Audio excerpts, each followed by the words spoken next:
ദൈവതിരുനാമത്തിന് മഹത്വമുണ്ടാവട്ടെ. Bible reading പ്രോഗ്രാമിലേക്ക് ഏവരെയും കർത്തനാമത്തിൽ സ്വാഗതം ചെയ്യുന്നു. 2 ദിനവൃത്താന്ത പുസ്തകം 8-ാം അധ്യായമാണ് നമ്മളിന്ന് വായിക്കുന്നത്. 8-ാം അധ്യായത്തിൽ സോളമൻ്റെ നേട്ടങ്ങളെക്കുറിച്ചാണ് നമ്മൾ വായിക്കുന്നത്.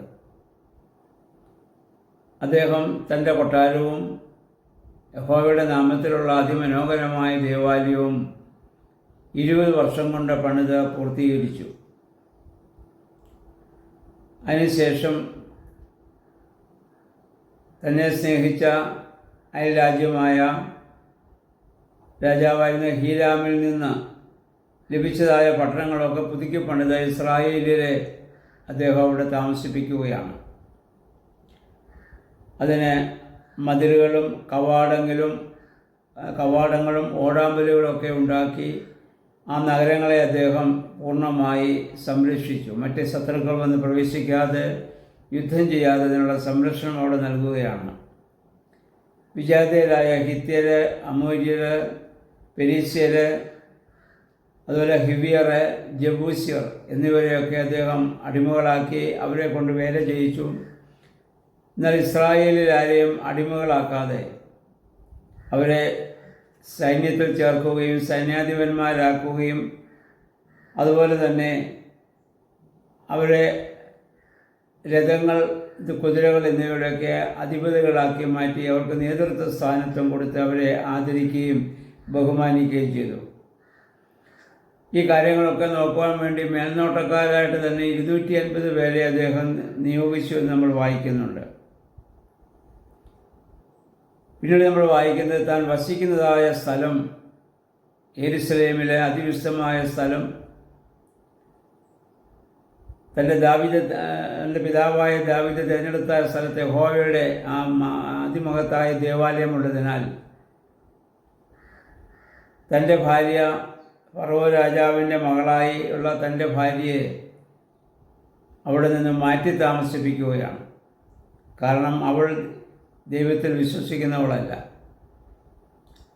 അങ്ങനെ യഹോവയുടെ പേടകം നിലനിൽക്കുന്ന സ്ഥലത്തൊരു അവിശ്വാസി സ്ഥലമായി താമസിക്കാൻ പാടില്ല എന്നുള്ള ചിന്ത കൊണ്ടാവാം അതിന് മറ്റൊരു സംവിധാനമുണ്ടാക്കി തൻ്റെ ഭാര്യയെ അദ്ദേഹം അങ്ങോട്ട് മാറ്റി താമസിപ്പിക്കുകയും യഹോവയുടെ പേടകം സ്ഥിതി ചെയ്യുന്നതായ സ്ഥലവും ആ ദേവാലയവും പരിസരമെല്ലാം വളരെ വിശുദ്ധിയോടും വിശ്വാസത്തിൻ്റെ പൂർണ്ണതയിലും സംരക്ഷിക്കുവാനുള്ള ക്രമീകരണം അദ്ദേഹത്തോട് ചെയ്യുന്നതായി നമ്മൾ വായിക്കുന്നുണ്ട്. 12 മുതലുള്ള വാക്യം നമ്മൾ വായിക്കുമ്പോൾ മോശയുടെ കൽപ്പന അനുസരിച്ച് ശാബത്ത്, അമാവാസ്യ ദിവസങ്ങളിലും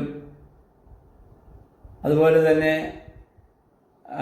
പെസഹ പെരുന്നാൾ, വാരോത്സവം, കൂടാര പെരുന്നാൾ, പ്രധാനപ്പെട്ട 3 പെരുന്നാളുകൾ അദ്ദേഹം ആചരിക്കുന്നു. അതുപോലെ തന്നെ അതുമായി ബന്ധപ്പെട്ട എല്ലാ യാഗാദി കർമ്മങ്ങൾ അവിടെ അദ്ദേഹം അർപ്പിക്കുന്നതൊക്കെ മോശയുടെ നിയമപ്രകാരമുള്ളതാണ്.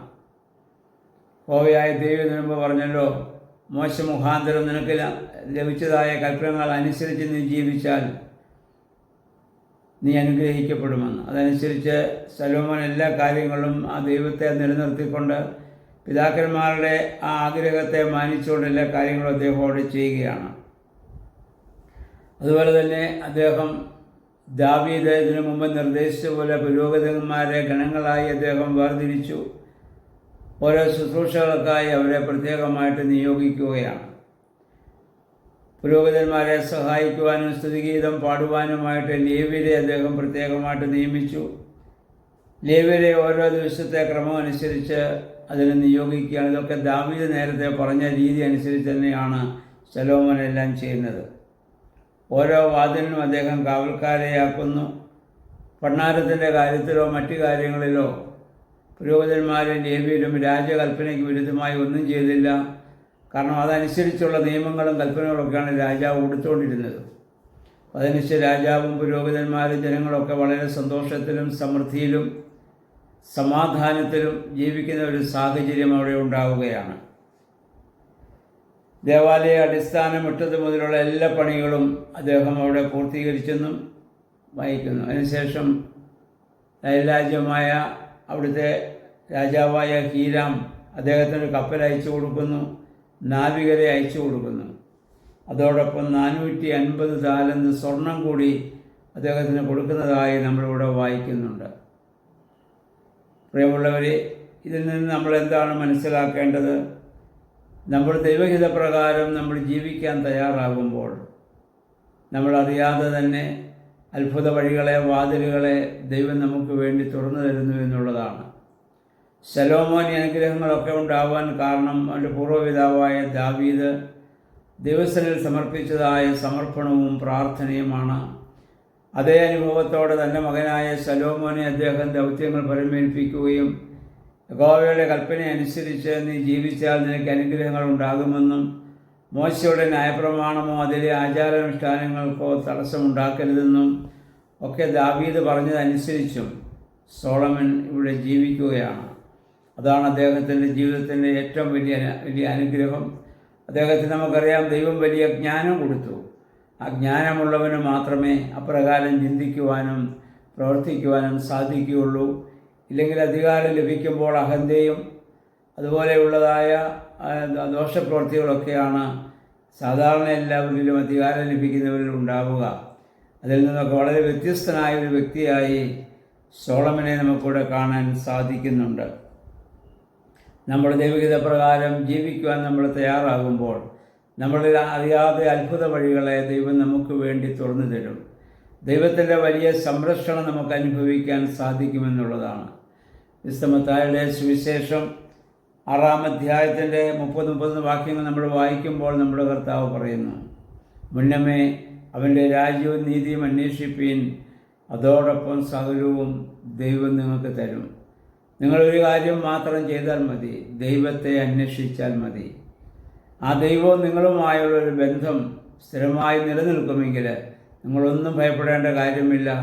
ദൈവം അത്ഭുതകരമായി നിങ്ങളെ വഴി നടത്തിക്കൊള്ളും.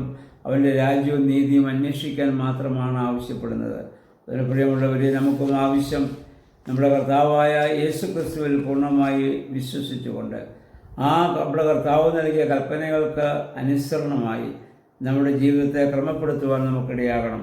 അപ്പോൾ നമ്മളറിയാതെ തന്നെ ദൈവത്തിൻ്റെ അനുഗ്രഹങ്ങളും സംരക്ഷണവും നമുക്ക് ലഭിക്കാനിടയാകും. നമ്മുടെ വേദപുസ്തക വായനകളും പ്രാർത്ഥനകളും ഒക്കെ ദൈവമേ അതിന് ഞങ്ങളെ സഹായിക്കണമേ, ശക്തീകരിക്കണമെന്ന് നമുക്ക് പ്രാർത്ഥിക്കാം. സർവശക്തനായ ദൈവം നമ്മളെ എല്ലാവരെയും സഹായിക്കുമാറാകട്ടെ.